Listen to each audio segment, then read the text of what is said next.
चंद्रबाबू पैसे कमाने के लिए हैदराबाद जाता है। वहाँ एक व्यापार शुरू करने के लिए गहरी सोच में पड़ जाता है। चाय पीने के लिए बाइक पे निकलता है। सर्कल के पास ट्रैफिक पुलिस कुछ लोगों को समझाते रहता है। उसी तरफ जाते हुए चंद्रबाबू को पुलिस पकड़ लेता है। सर क्या हुआ, आपने मुझे क्यों पकड़ा? तुमने हेलमेट नहीं पहना और वो कानून के खिलाफ है, इसीलिए मैंने तुम्हें रोका है। गलती हो गया है सर, इस बार के लिए माफ कर दीजिए। ठीक है, फाइन भर के जाओ। फाइन कितना है सर? 500। उसके बाद चंद्रबाबू चाय पीने के लिए जाता है। चाय पीते हुए उसे एक विचार आता है, वैसे तो मैं यहाँ एक व्यापार शुरू करने के लिए आया हूँ ना, तो क्यों ना मैं एक हेलमेट का दुकान खोलूं। चंद्रबाबू का दुकान तैयार हो जाता है और खुलने के बाद हर रोज बहुत सारे ग्राहक आते हैं। इसीलिए वो एक भरोसेमंद को दुकान में काम करने के लिए लगाता है। उसका नाम संतोष है।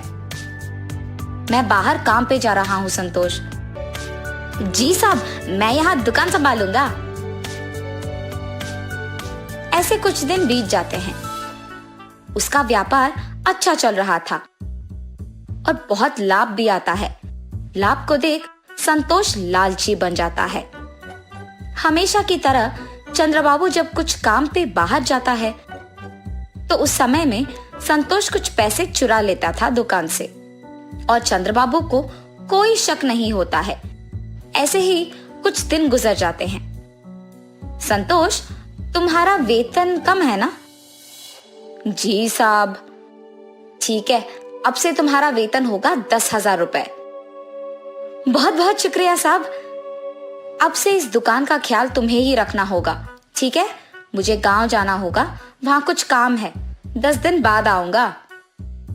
जी साहब, आप कहने तक मैं दुकान का बहुत अच्छा ख्याल रखूंगा। चंद्रबाबू के गांव जाने के बाद हर रोज के पैसे में से आधा संतोष ले लेता था। 10 दिन बाद चंद्रबाबू उसकी बेटी के साथ हैदराबाद आता है और सीधा उसकी दुकान पे ले जाता है। इन 10 दिनों में कितने पैसे आए हैं संतोष? 50,000 साहब। अरे ऐसे कैसे? हर रोज का हमें 10,000 मिलता था ना, इतना कम कैसे हो गया? चंद्रबाबू को उस पे शक आता है, मगर वो कुछ कहे बिना वहां से चले जाता है। क्या हुआ पापा? कुछ नहीं बेटी, मेरे गांव आने से पहले हमारा दुकान लाभ में चल रहा था, लेकिन इन 10 दिनों में बहुत कम हो गया है। लगता है कि हेलमेट ज्यादा नहीं बिक रहे। पापा, शायद संतोष कुछ पैसे ले रहा है। अरे नहीं नहीं, वो ऐसे नहीं करेगा, बहुत ईमानदार है वो। अच्छा ठीक है पापा, आप आके पहले खाना खा लीजिए। सुबह के समय में दिव्या दुकान को किसी के आने से पहले एक सीसी कैमरा लगवाती है और वहां से चले जाती है। हमेशा की तरह रोज के पैसों में से कुछ संतोष ले लेता है और ये सब दिव्या सीसी कैमरा के फुटेज में देखती है। लेकिन सीसी कैमरा के बारे में दिव्या के अलावा और किसी को नहीं पता था। दिव्या उसके पिता को ये सब दिखाती है और चंद्रबाबू को बहुत गुस्सा आता है। संतोष, तुमने मुझे धोखा क्यों दिया? मैंने कुछ नहीं किया साहब। हर रोज दुकान से तुम ही पैसे निकाल रहे हो। अयो नहीं साहब, मैंने नहीं लिया। ये लो सबूत। उसे देख संतोष के मुंह से एक शब्द नहीं निकलता है।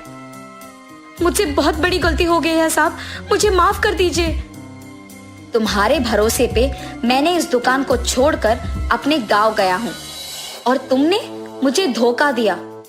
अब तुम्हारा यहाँ कोई जगह नहीं हो सकता है।